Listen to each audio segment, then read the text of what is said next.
Black hole আসলে কতটা রহস্যময় তোমরা কি তা কখনো ভেবে দেখেছো? এটা জ্যোতির্বিজ্ঞানের শুধু একটা রহস্যময় বস্তু নয়, বরং এর ভেতর রয়েছে এমন সকল অজানা তথ্য যা শুনলে তোমাদের সকলের মাথা ঘুরে যাবে।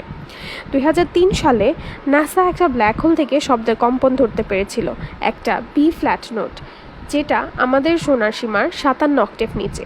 মানে ব্ল্যাক হোল গান গাইতে পারে, শুধু আমরাই তা শুনতে পাই না।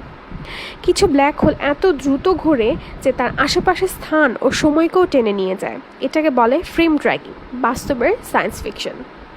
কিছু বিজ্ঞানী বলেন ব্ল্যাক হোল আসলে হতে পারে এক একটা পোর্টাল, এক ইউনিভার্স থেকে অন্য ইউনিভার্সে যাওয়ার দরজা। তবে এটা এখনও কেবলমাত্র তত্ত্ব। সত্য হলে কল্পনা হবে বাস্তব। ব্ল্যাক হোল শুধু গিলে খায় না, ওরা গান গায়, ঘোরে, আর হতে পারে অন্য জগতের দরজা। Powered by fact fizz daily.